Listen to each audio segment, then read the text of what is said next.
All right, I've got Mark Whittle now. Take Flight, works with elite athletes, works with entrepreneurs, businessmen, helps them find their way, find their purpose, help unlock those pieces that get them to their full potential. He's a friend of mine. Father of two, amazing person. He's helped me a lot over the years. I have so much time for Mark. Mark, I can't wait. Over to you. Mark Whittle, everyone. Hey everyone, how you doing? We good?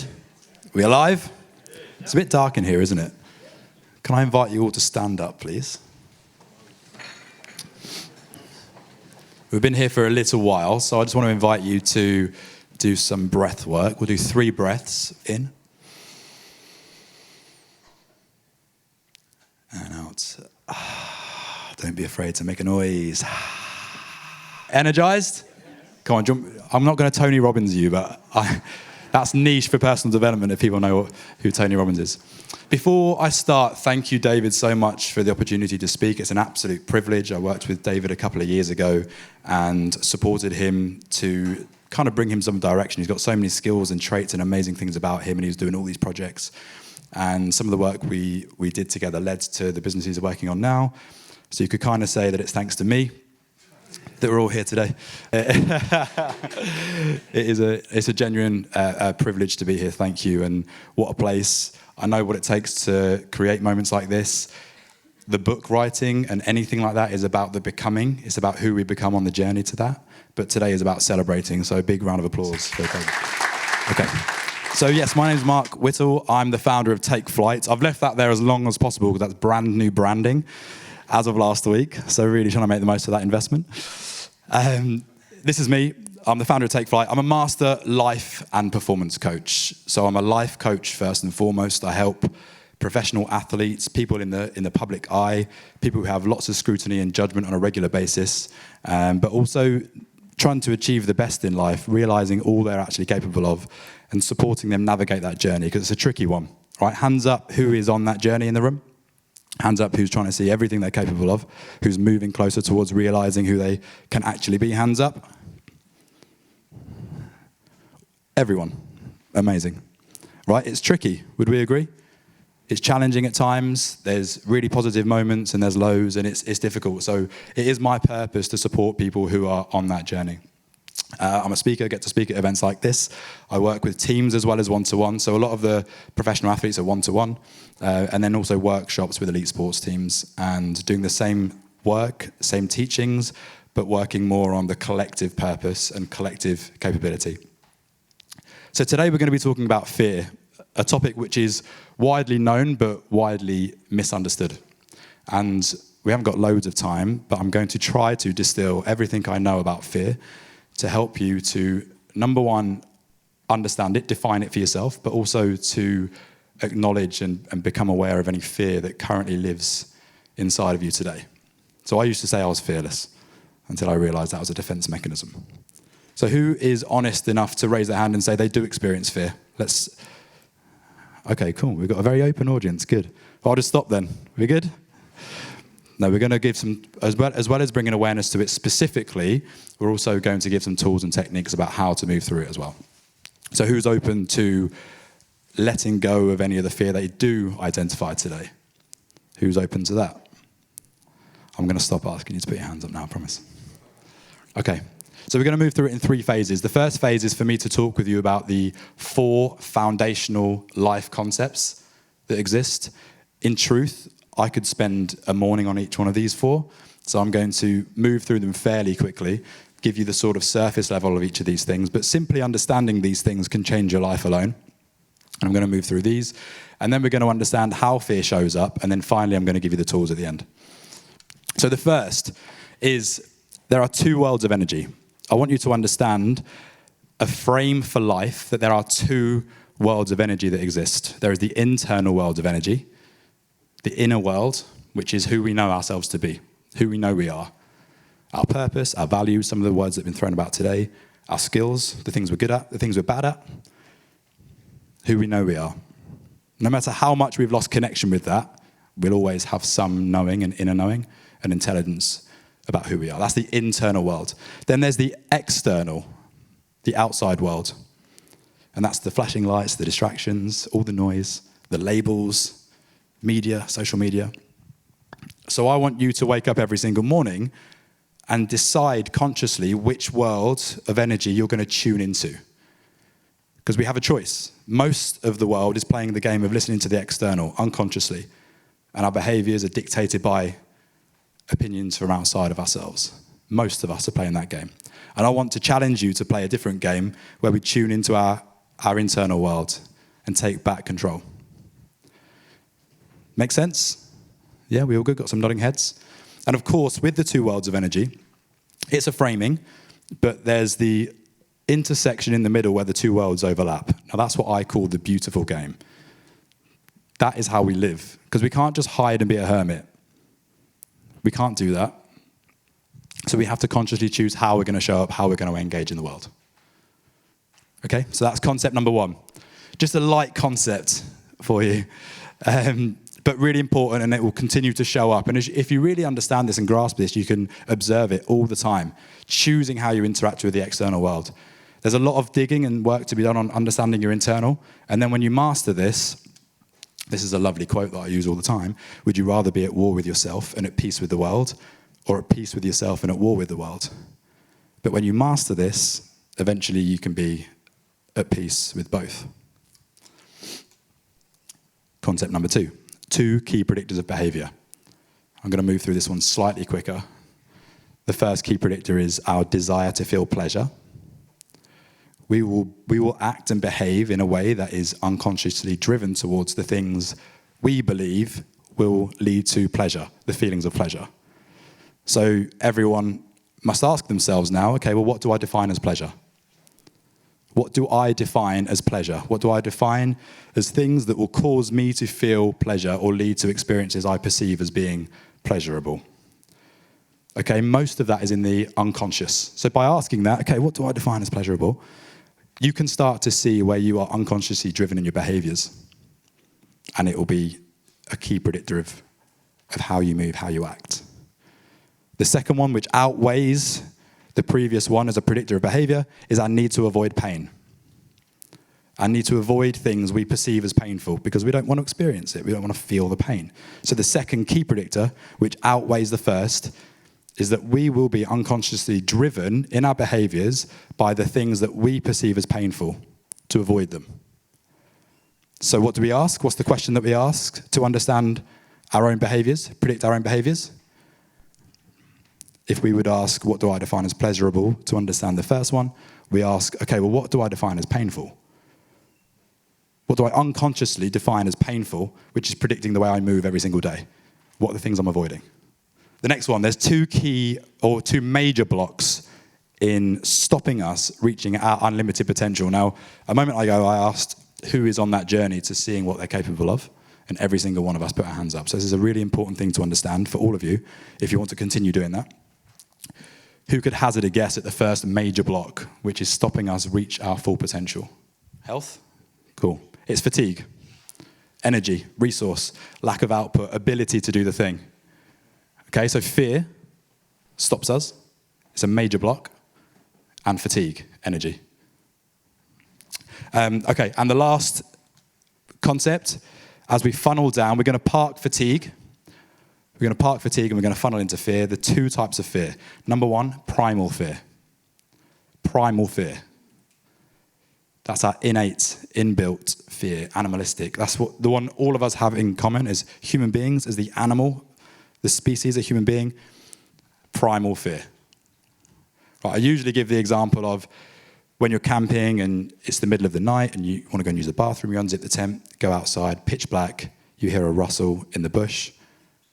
Primal fear. Hair stands on end. I experienced one myself trying to find the 6th floor today in the TATE building, getting lost in one of the stairwells. Primal fear. The second type of fear is intellectual fear. Intellectual fear. Familiar with intellectual fear? People heard of intellectual fear? So what is intellectual fear? Intellectual fear is learned fear. Learned fear. Okay? Intellectual fear is learned fear. And where do we learn fears? Where do we learn what we become afraid of? Thank you. Yeah, great. On the journey of life, through our experiences, through our lived experiences, but also through our observed experiences. It might not even be happening to us. Maybe it's even a story that's been told. It might be a film you've watched, someone else's opinion, so many different places. Parents, teachers, sports coaches, managers. We learn fears on the journey. That's our intellectual fears, okay? So we've all been doing this. We've all been learning what to be afraid of since the day that we were born.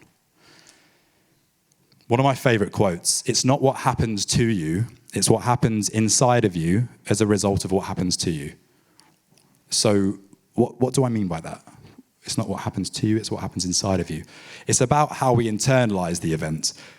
Although the event could be very painful and it's difficult in the moment, what actually matters now is how we've internalized that and the story we've told ourselves. James Kerr talked about stories earlier. The stories we've told ourselves as a result, because that's how we continue to see the world. That's how our lens has been shaped and our perspective has been impacted based off of how we've internalized it. So let me give you an example. I'm in a perfect room for this today.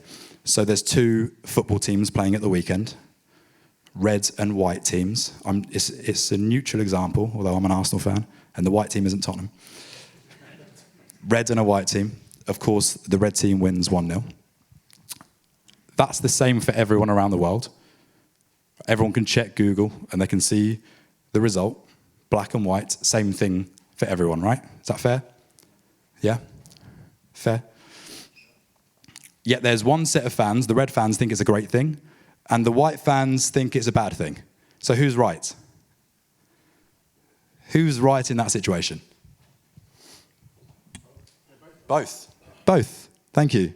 Because it's their belief system. It's their belief system. So of course they're both right. They've chosen to believe that that's a good thing or a bad thing, right? And again, you've been doing that every day since the day you were born with every single event that's taken place. You've been internalizing events and making them mean something which has shaped the narrative of who you are. That's what self is. It's our sense of self. So here's the key to understanding our internal wiring, okay? Because we're talking about performance, really. You know, I shape this as a life coach and it's about transformation, but really as a byproduct, what happens is we improve our performance. And that's the game we're really playing. So here's the 2 questions I want you to ask yourself. You reflect back on your journey. You reflect back on major events that took place in your life. You ask the first question, what happened? So remember the football analogy? That's the black and white event. Same for everyone. What happened? It's the same for everyone. But the important part, this is how we understand our internal wiring, the software, so to speak, is when we ask ourselves, what did I make it mean? And it sounds like quite a simple question, but it's very nuanced. And you can ask yourself this 5, 6, 7 times, and sometimes you'll see a click, and you'll go, ah, and you'll realize the story you've been telling yourself. And then you can see how it's affected most of the decisions that you've made in your life. Okay, so if we define fear, this is how I define fear. Fear arises as an image in our mind of future pain, right? So remember that predictor of behavior, that we will avoid the pain that we perceive as coming. So if we have fear, which we do, we've been conditioned to fear things, we've learned to based off of what we've made them mean, then we create this very image in our mind that stops us moving forward. So fear is simply an image in our mind of future pain. So this is what's important, right? What I've been talking to you about so far is bringing things from our unconscious into our conscious. We are worryingly 95% unconscious, which is a terrifying thought. It means for someone like myself who wants to feel in control, only 5% of the things that we do are within our conscious decision making. So now I'm going to start to help you bubble up some of that unconscious into the conscious. And we're going to do that by understanding the ways fear shows up. So I'm going to talk through, again, they're on the board here. I'm going to talk through these fears. So the 5 ways fear shows up. The first one, fear of failure. Who's heard of a fear of failure? Yep, all of us. Quite an easy one. A fear of failure is when we decide we want to do something and fairly soon afterwards, or at some stage afterwards, we become fearful that we won't be able to achieve the thing. Right? Quite interesting, but not very helpful. It's interesting to know, not very helpful. What's powerful, and this is where we actually change, is where we understand the behavior behind the fear. So it always starts with a thought. Remember, thought arises as an image in our mind of future pain. That's a thought. And then what follows is the action. Okay? So the way we build awareness is by observing our actions. Make sense? Yeah? So the action or the behavior that follows a fear of failure is the word that David said earlier, procrastination. So whenever you notice or observe yourself procrastinating, delaying, or putting off, it is highly likely that you're experiencing a fear of failure. So that's how we start to build awareness and bring these fears from the unconscious into the conscious. That's how we change, that's how we improve, that's how we get better. Okay, and this is the work that I do with elite level sports teams, and we don't often consider the psychosomatic side of it enough. That the fears that have been born within us from our youth affect the way we play on the field, but they also affect the relationships we have, and they affect everything else that we interact with. So fear of failure. Next one, fear of success. Who's heard of a fear of success? Right, an interesting one to talk about in elite environments. Only a few hands on that one. A fear of success is a fear of change. It's a fear of changing. Now, why would we fear changing? Once we know that change is inevitable, it's easier to swallow a little bit, but we fear changing because the brain has an interesting way of categorizing things to make us feel safe. We want to categorize things. We want to put people in places, which is why some people find it hard when someone has success and they haven't. But in my mind, they were over there and now they've gone over here. We feel out of control, right? It can go deeper than that. It can be, if I receive love for the person that I am now, then what happens if I change? What happens if I do reach that level of success that I'm striving for? Will I still receive that level of love? Okay, but what's important to know is the behavior. That's how we observe the fear and identify the fear within us. And the behavior that follows a fear of success is self-sabotage. Self-sabotage, a really sneaky one to be able to observe. It comes in all different disguises. You have to watch out for how you sabotage your own success because you fear what happens when you change, when you reach it. Tricky one. Next one, fear of rejection, simply a fear of being told no. And that shows up as a behavior of not finding our voice, not speaking our truth. So when you're sitting in the boardroom or the changing room or anywhere else and you fear speaking your truth. You fear speaking up through being rejected. Closely linked to that is a fear of abandonment. Fear of abandonment is a fear of being left alone, cast aside, not belonging. The behavior that follows is not being yourself, not showing up as you. And then lastly, fear of being a fraud, also known as this popular phrase called imposter syndrome. Who has heard of imposter syndrome? Whoever's on Instagram has probably heard of imposter syndrome. Very popular thing to talk about. What actually is it, though? Because it's an illusion, right? But it is a fear of being a fraud, a fear of being found out, or a fear of being perceived to not be good enough. Okay? And then what's important, it doesn't matter about the definition. It's interesting to know, but how we change is by seeing and observing how it shows up as a behavior. And when we feel like we're an imposter, we do two things, typically. We either overcompensate our behavior.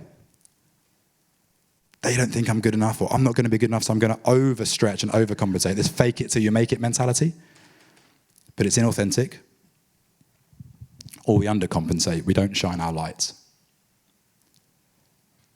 Okay, so you can start to observe where you do that in your life now and start to tinker with it and change it.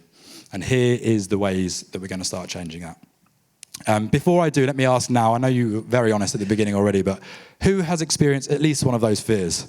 Hands up. This year? Keep your hands up this year. This month? This week? Today? So honest. I love it. Give yourself a round of applause for being courageous. And that is one of the fundamental parts of personal development, is being honest with yourself. Because a lot of people shirk that. As I said at the beginning, I used to say I was fearless. I used to own that. People used to tell me I was fearless. But it was not true. It was actually the opposite. I had so much fear, but I put on a persona of being fearless. Right? But you're absolutely right. 100% of the people who walk the face of this earth experience fear on a daily basis. Okay? And in the best cases, it can lead to a mediocre lifestyle. And in the worst cases, it leads to a life of misery, being completely stuck and never getting close to who we think we can be. So are we? Are we? No. We've got some people say, no, good. No, we're not, right? But there's a great study that was done several years ago which said that 97% of people's fears do not come to fruition. 97%. It is insane. I know I would roll the dice if I knew that I had a 3% chance of the fears coming to life. So would you? It's a big statistic, that 97%. I've got 5 minutes, so I'm going to move quickly to actually give you ways to manage this. So there's 3 laws we created at Take Flight, which we support our athletes and our entrepreneurs through as they want to face fear, because it comes up daily. So the first one is that fear is an illusion. You've kind of already grasped that. Fear is an illusion. I had a fantastic conversation with a boxer called Conor Benn. If people are familiar with Conor Benn, he's in the news a lot at the moment. But he's got this lovely tattoo. I say lovely, it's probably the wrong way to explain it. A cool tattoo that says "fear is a lie" all around his neck. So closely linked to our law. And I asked him about the fear he experiences when he walks to the ring. And he said at some stage you realise you can walk to the ring in fear or walk to the ring controlling the fear. And he went on to say, and I love this bit, you can give the fear arms and legs and let it grow, or you can stop it dead. And that is simply with a thought. You can stop it dead. I have thoughts sitting over there thinking, oh, what if I forget what I'm going to say? Kill it. You're not helpful for me right now. So you simply stop it there. Don't let it grow. And here's something more tangible that will help you in the moment. This is a practice I use with all of my athletes specifically, even when they're on the pitch about to take a free kick or whatever it is that's going on. Recognize, realize, recreate. Recognize the negativity. You do that by observing the behaviors. Notice the suffering or any negativity or discomfort in your body. Recognize that coming up. Realize, we say realize the real lies. Realize the narrative you're telling to yourself. And again, there's a whole morning's work on narratives and stories alone. But realize the narrative, and you'll notice that they're always usually the same ones that come up. And then the fun part's recreate. Recreate.